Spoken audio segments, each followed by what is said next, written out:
Thanks very much. So a little introductory video. Hope you were able to watch that and take in the information.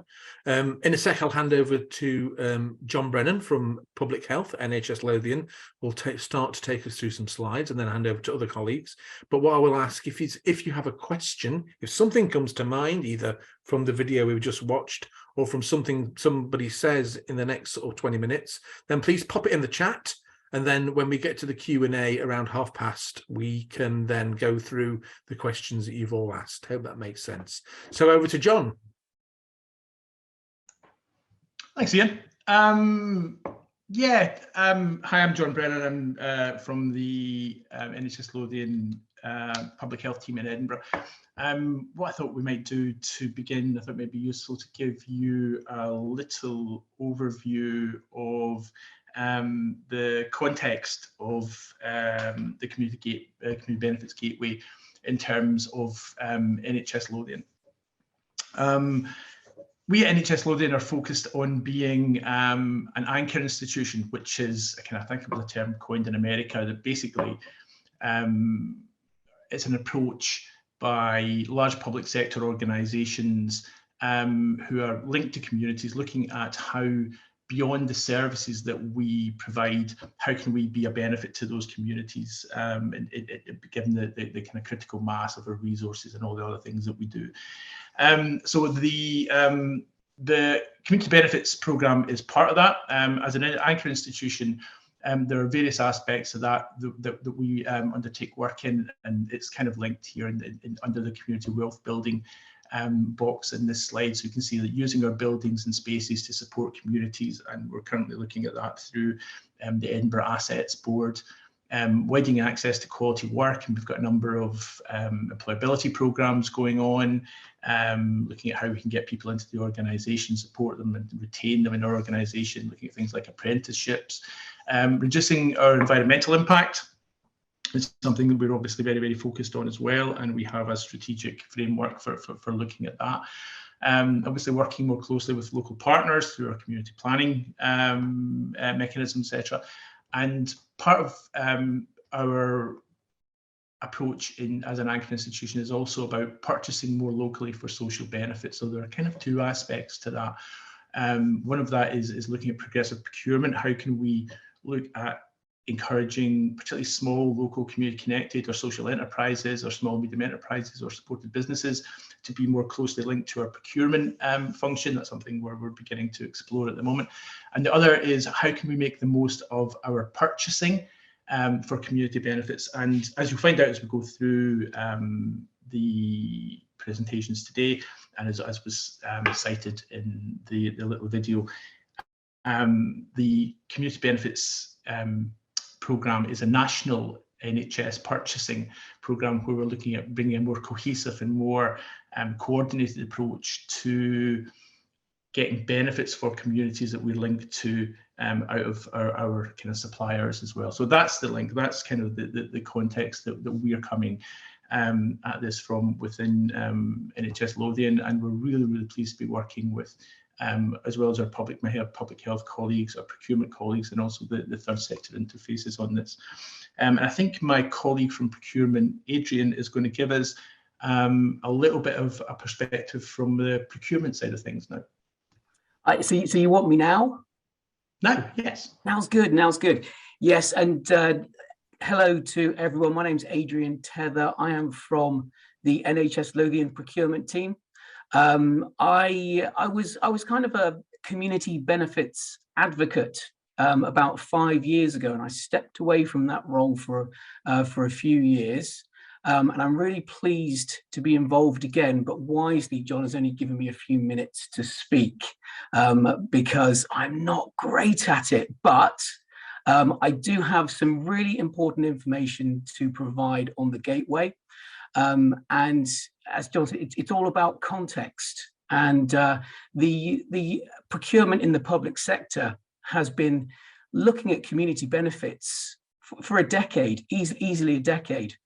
And we need to do better at it.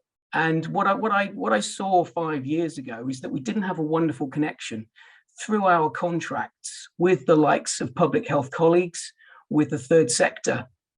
And the gateway, we'll get into the gateway, but it's only a tool.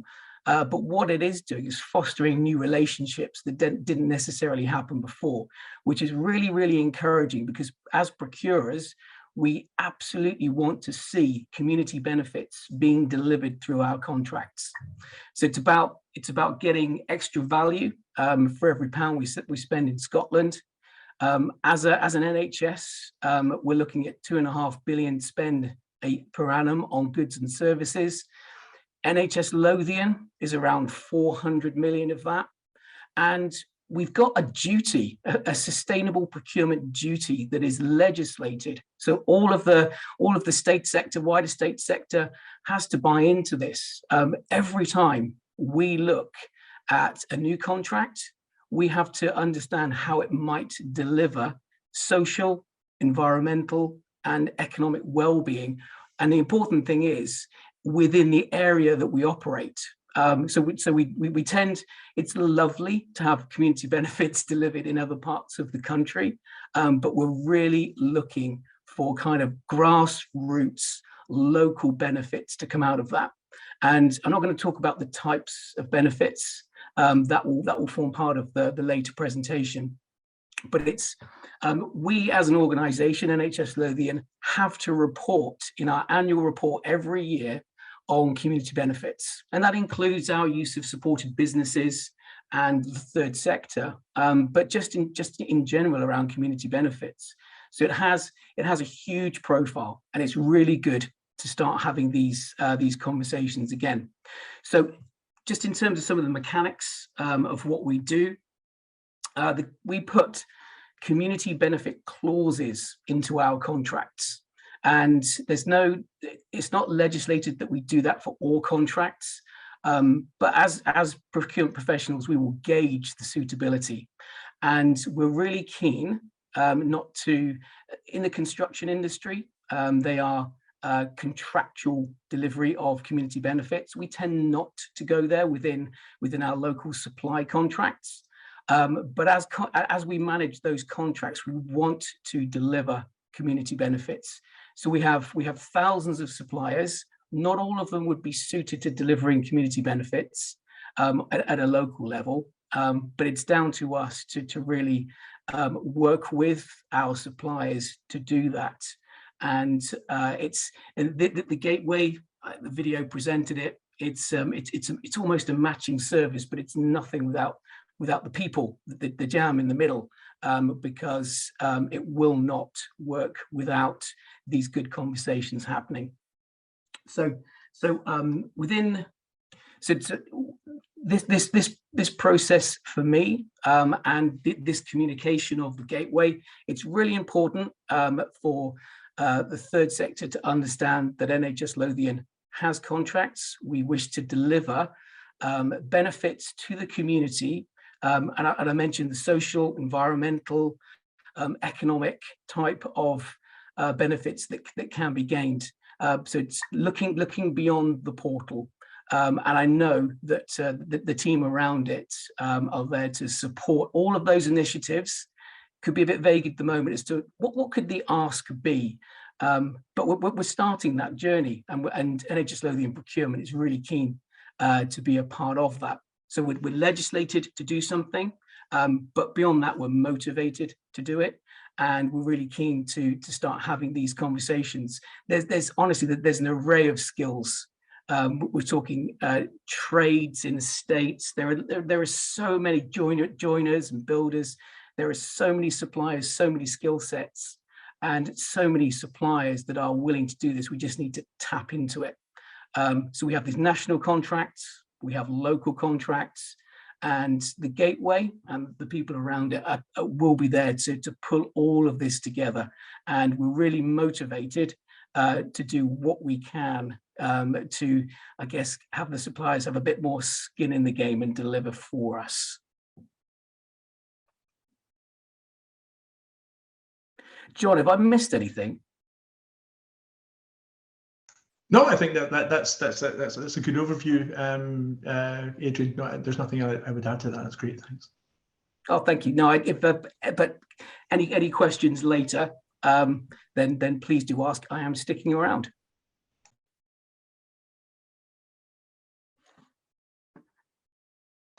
I think, is it back to John now and then over to Stuart?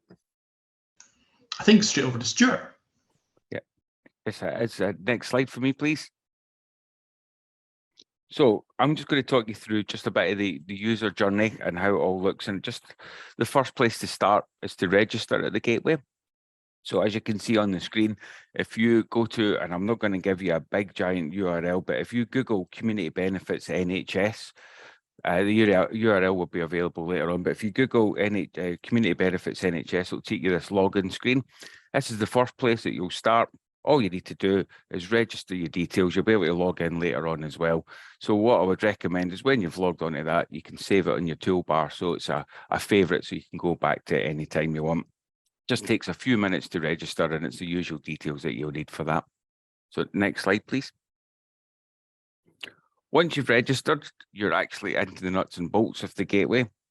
So this page here is quite familiar for most of us who have done a lot of online forms.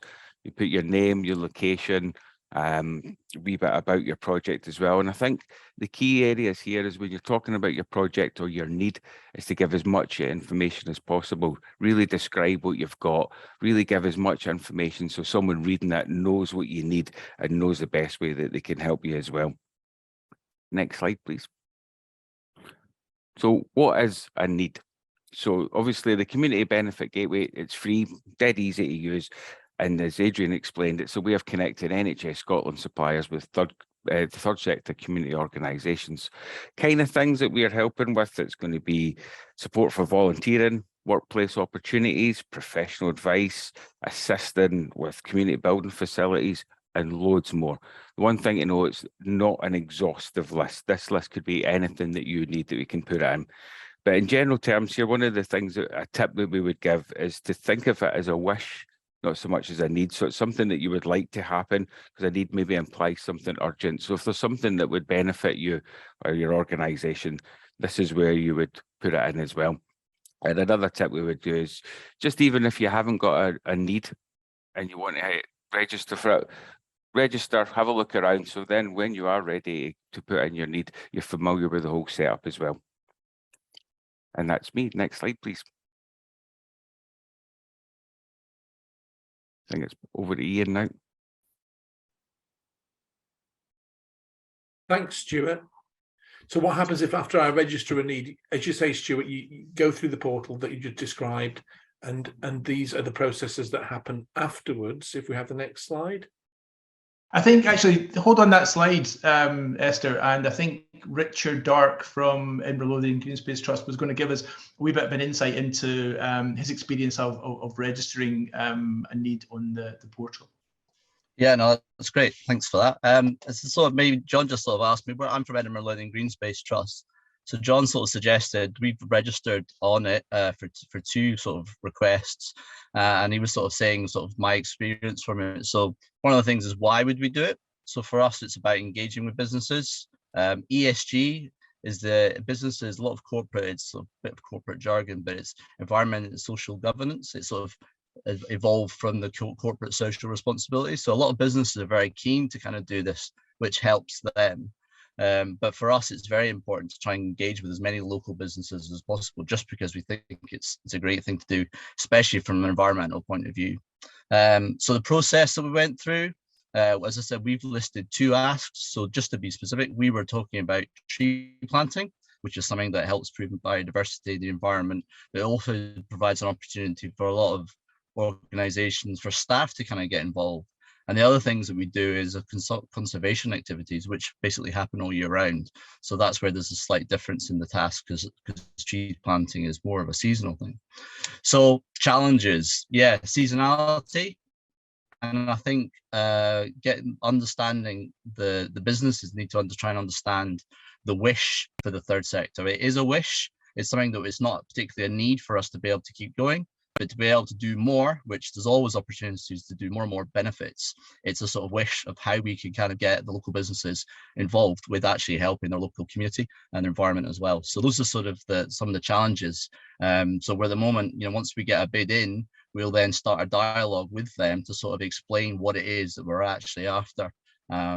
Because it is quite general, the sort of the request in there, because we need to try and organize specific activity to be able to then do that. So we are in the process of doing that. So it is just trying to liaise that, but that's just a sort of a quick overview of our understanding.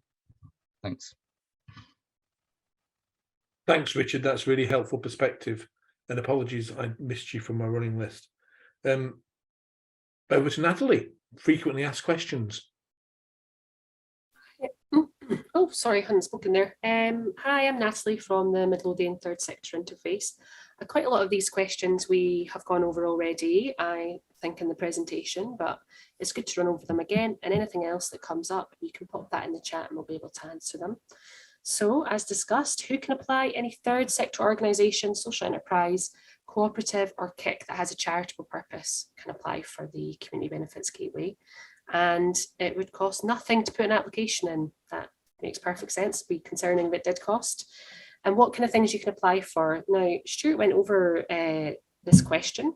So what we're really saying is that if you're looking for a specific wish for your organisation to improve the economic, social and environmental well-being of the area that you work in, it's not a funding platform. So anything that is necessary to the running or is an absolute need of your organisation, we suggest that you look at your usual funders. And as described, you could need equipment, training, volunteering hours, manpower, materials. We heard from Richard at Lothian's Green Space about his tree planting project, but some other examples I can give you are refurbishment of a counselling room, a supplier offering an experienced team member for the day to support an employability programme and offer mock interviews and role play, and a dishwasher for a men's shed. So as you can see, those are really varied things that you could think about for your organisation. And it's important that to know that your need will be removed from the website after 1 year if it's not met at all. And I did see a question in the chat about the difference between this and the DDI and the City Region Deal Community Benefits Gateway as well. And there are similarities between them. And we have spent time discussing having a portal spread opened up between the local authority, the NHS and the City Region Deal, but getting those 3 people in the room together to have that discussion is quite a challenge. So I can't imagine that happening anytime soon. So can you ask for people's time or volunteering opportunities around a project? You absolutely can. And as Richard said, he had volunteers come out to his organisation. And you can apply if you're a new organisation as long as you fulfil the criteria outlined of being a third sector social enterprise not-for-profit and have a charity or company number. So what doesn't the Community Benefits Gateway funds? So staff costs and any core costs that are fundamental to the running of the project or the organisation. Any direct request for money will be rejected. So although in the process of negotiation between the supplier and your organisation, there may be a circumstance where your supplier offers funding against a specific wish.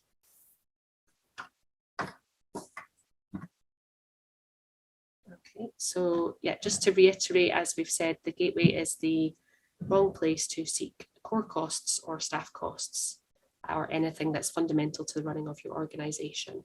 But it's a great place for any asks that can support you. So again, so you can keep in mind that the gateway is a way for you to be linked with NHS suppliers and build relationships with those interested in developing their corporate responsibility in the future. So do you need to report any evaluation after the work? You'll be sent an email 1 month after your draft bid by the NHS National Services Scotland to check how things are progressing. You'll then be sent an automated email 3 and 6 months after your need has been met to outline whether the project has been completed or is still in progress. If your project has been completed, you will need to fill out a short evaluation form. And what happens if there's an issue with the work that's been done? Any successful bid automatically enters the third sector organisation and the supplier into a voluntary agreement between the two parties. All negotiation and actions are recommended to be put in writing between the two parties for clarity. So in the event of any issues that's not picked up by the automated NSS emails, you're invited to contact them. And that email address is actually available on the Community Benefits Gateway when you log in. I won't read it out here because it's quite long, but it is available there. So can this work be transferred to another organisation? You won't be able to transfer any goods or services at all. I think that's me. Shall we have a look in the chat, see if there's any questions? Thank you, Natalie. That was really helpful. There's some good FAQs there. So we've got a couple of questions in the chat, which we can go back to. If anybody's struggling to find the chat, there's a button at the bottom, which is like a speech bubble, and you can press that and the chat will magically appear. He says, as struggling to find it on my own computer. So one of the questions there raised, and maybe this is one for John or Adrian, there are other, Glenn, people know how he's asking, there are other examples of community benefit portals, and he's asking whether or not there's any plans to link them all together. Wouldn't that be sensible? Do you know any information there, John? That would be sensible. That would be a really lovely, sensible, kind of common sense thing to do. Unfortunately, if we look at the examples of the portals, there are, all of the local authorities have some sort of community benefit portal or kind of function to apply to. So somebody, I think, has pointed out the city region deal, which is kind of wider than the city, and we have the community benefits portal that we're talking about today, which is a national portal, which is run by National Services Scotland, part of the National NHS and Public Health Scotland. It would be very difficult to cram the local authorities portals into a regional portal and a national portal that covers the whole country into one thing. I think the logistics of that are possibly beyond kind of what's practicable. We are, the community benefits gateway kind of work that we've been looking at, how we deliver that locally, has led us to be able to have conversations about what does a community benefits programme look like beyond just the gateway. Are there other things we can do on a more local basis with our NHS buying power? And certainly as an anchor institution and as part of our wider work with partners, we're beginning to look at what does a progressive approach to procurement look like with our partners in the local authorities, the university, and in the social enterprise sector. So hopefully over time, we'll start to move to a more cohesive way of linking our local purchasing to not just local community benefits, but also making that more viable for social enterprises, small, medium enterprises, supported businesses locally to take more advantage of the opportunities that are there as well. So we are moving towards a more cohesive approach to procurement and community benefits, but the portals will never, I don't ever see that there being a kind of a one-stop shop for applications to those benefits, I think that's probably a wee bit too complex. I think it is. I'll just chip in there with a comment as well. The portal that we're implementing, that National Procurement has implemented, is effectively honing in on the third sector. There are a number of community benefits, wider community benefits in other contracts like construction, that we will not see that community benefit activity coming through this gateway. So this is an entire focus on the third sector, on delivering more locally. And there's been a tendency not to do that to this point within our contracts. The councils are more mature in this space, but equally they have more civil and building contracts, construction contracts than we could ever dream of. They're working on those contracts on a daily basis. They're looking at employability to a greater extent than we can. So for me, this is more a grassroots connection, entirely focused on the third sector and delivering more locally to our strategic objectives as a within the public sector, but also within NHS Lothian. So I think it's got a very specific remit, and again, I'll just say that it's starting the conversations that we didn't have before, the connections that we didn't have before. So there was a chance previously that we might not have tapped into community benefits in the way that we should have done. So should we have one big system, it might be really big and complex. Who would own it? I think that the gateway for me is a means to an end. It's about all of these good people on this call understanding how the public sector contracts can deliver a little or a lot into the third sector. Thanks, Adrian. Okay, and there's a supplementary question from Gordon further down. Is this shared only with NSS subcontractors, so more than one portal will be required? The answer is no. NSS have commissioned this portal to be a national portal for both NSS to use and for the geographical health boards to use. So NSS use it for their national contracts, and NHS Lothian use the same portal for NHS Lothian contracts, Gordon. So I hope that's useful for you there, just to continue the portal chat. The next question down the list is about, and I think you covered this, Natalie, in your presentation, about, is this more likely to be one-off volunteering rather than longer term? And I would say, yes, it is. It's much more likely to be one-off volunteering asks.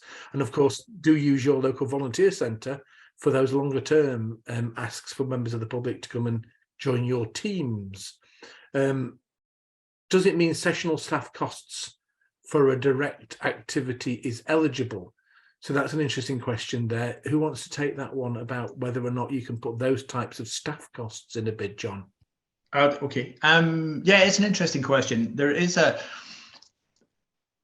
wee bit of ambiguity, I think, at points in terms of how the guidance for the portal has been put together.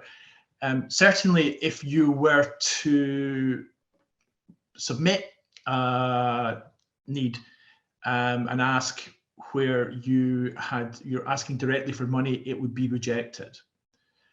But there is within your ask, if a bid came in, if you were looking for, I don't know, particular support for a particular activity, if the supplier were to suggest that what they could do is give you funding to support that, then that would be fine. So there's a wee bit of a lack of clarity, and we've tried to have this made a wee bit more clear nationally, but it's never really been completely clear.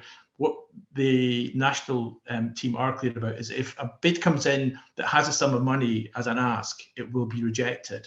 But if money is offered during the negotiation with a supplier, then it's perfectly legitimate, which is a wee bit kind of clear as mud. But no, thanks, John. That's helpful. Yeah.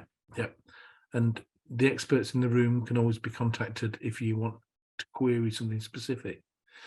There's a question here now. Is this shared only with NSS? Oh, we covered Gordon. I apologise, Gordon. We've covered your query. Is it all one way in terms of asking for things from suppliers, or will it be used at all by NHS Lothian to find new suppliers? Stephen, you were asking that question. Stephen from our colleagues at Edinburgh Social Enterprise. We are looking to see how we can make opportunities for social enterprises, for supported businesses and small businesses locally, in terms of NHS procurement and securing contracts or subcontracts there, more viable. So that is a conversation that is going on, just to kind of like be clear about it. Thanks, John. Thanks both. Okay. Fiona's asking a really good question here. Are contractors looking for something that links to their business, or could you ask for 500 tins of soup? Adrian, I'm going to pass that one to you as a procurement expert. What's normal? Sorry, you're going to have to repeat that. Sorry. Yeah, are contractors looking for a bid that links to their business, what they do, or could you just ask for 500 tins of soup, and somebody who actually is providing, I don't know, concrete suddenly buys 500 tins of soup from Macro? Yeah, so I'm to the strictest letter. If you were to jump onto the ScotGov website and read what we can and can't do, it should be aligned with the goods and services being provided by the supplier. But I think we need to create a little bit of grey around the edges, because they could be suppliers willing to do things for the third sector, and I wouldn't want to limit that. I think if there's a legitimate requirement, but I think on a purely technical level, we have already seen that if it's a legitimate opportunity, a legitimate bid, there are quite a few national, as in UK national suppliers looking at the portal, and they will just take it. So we can't really set rules as to who does what in terms of absolute accuracy to the legislation. I think as long as it's triaged through as a bid that is good and it meets our strategic drivers and all that kind of good stuff, I don't think we should limit who can do that. Clearly, it will be scale will have an influence in that. If it's a larger requirement, then a larger national supplier might kick in, and that is not a contract that NHS Lothian will manage. We're talking about suppliers through NSS, national procurement, suppliers that we have a relationship with, but it's largely operational. We don't manage the supplier in the same way. So they're likely to take those opportunities.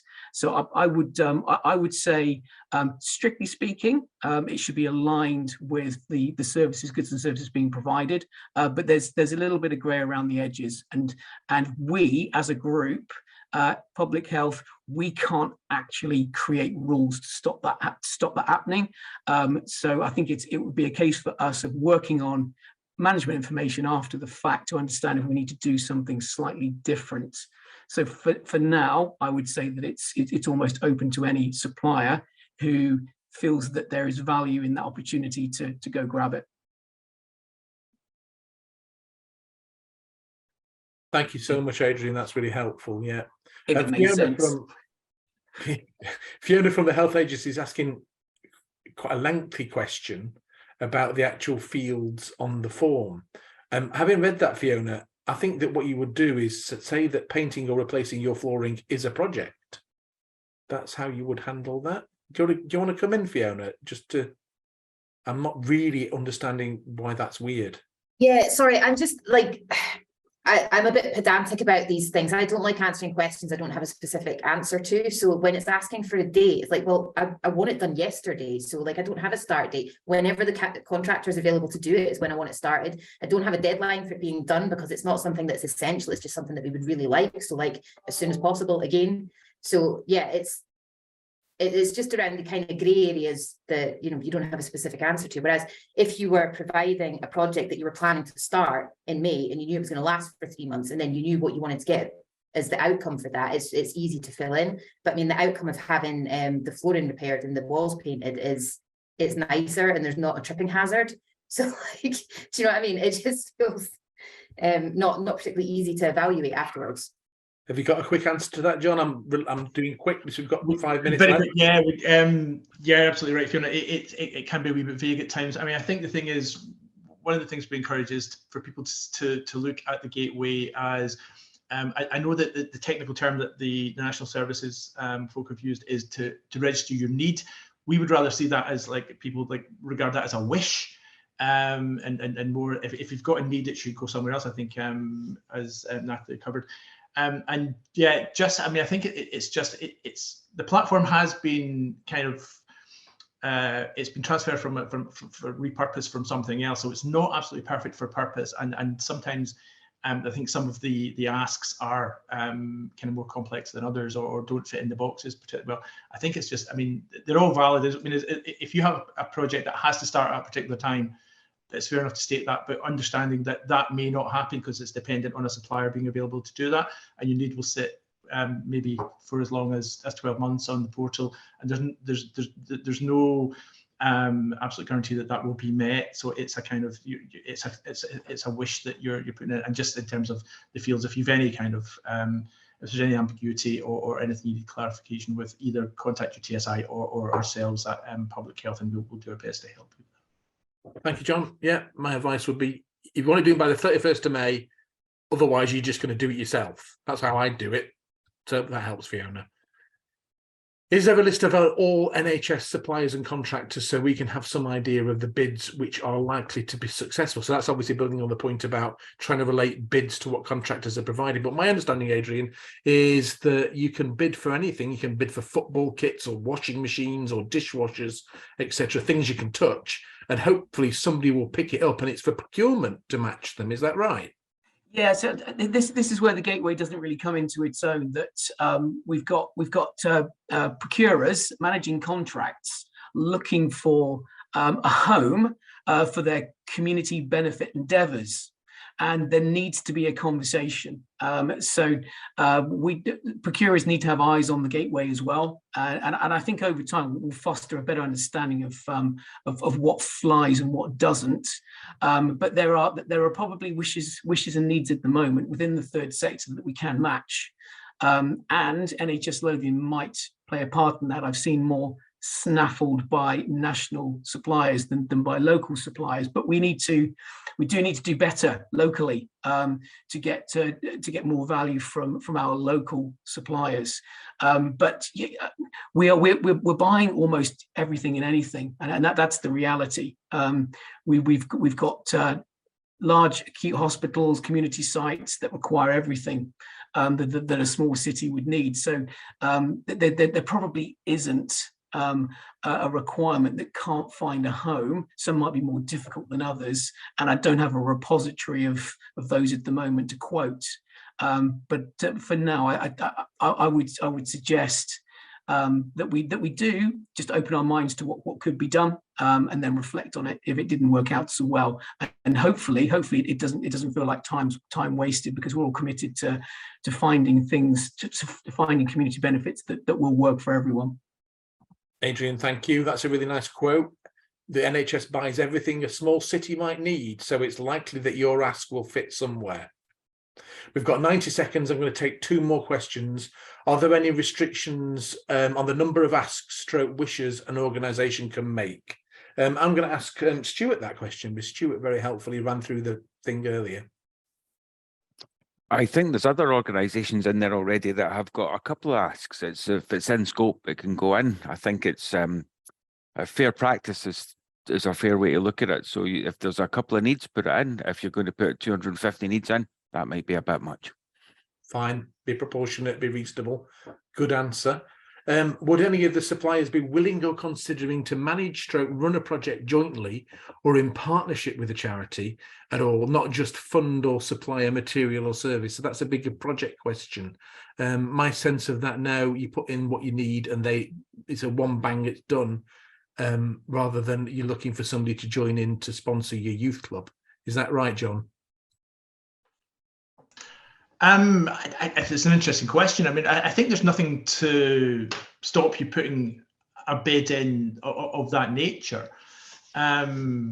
as long as it fits with. I mean, I think there are national criteria. We'll send out information to everyone, a little information pack after this session, which that lists the sort of things that will get funded, which we've covered a wee bit here as well. And certainly locally, we encourage bids that fit our local priorities around children, young people, mental health, addressing poverty. I mean, I think I think if there's any technical questions, we can direct you to National Services Scotland as well, the best person there to maybe answer some of the more in-depth questions. But I don't really see, I don't see why it's not worth a punt, actually. Yeah, I would agree. I agree. It's worth a punt. We're probably, if it is a larger requirement, we're immediately looking at probably our more strategic suppliers with greater spend, and it is no. It's just proportionate. We can't, if it's a larger project that's required, we'll need to look at one of the larger contracts. But absolutely, as long as it's well drafted and articulated and we understand what it is, then the matching service should work. So I absolutely wouldn't exclude anything at this point. Okay, that's useful. And the final question, because it's time to close, can the ask benefit your individuals or people that use your service rather than the organisation as a whole? So an ask might be, can we buy 100 power cards for the single parents we work with?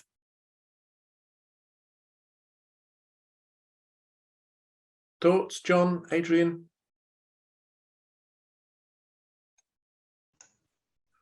John? Oh yeah, I mean, yeah. Sorry. Yeah, I mean, it can. Yes, if it's the idea is to link with suppliers to provide something of social benefit, and if there's a justifiable social benefit in what you're asking for, then I think it's perfectly legitimate. I don't think there's any impediment. Fantastic. That's a really helpful answer in these times that we find ourselves.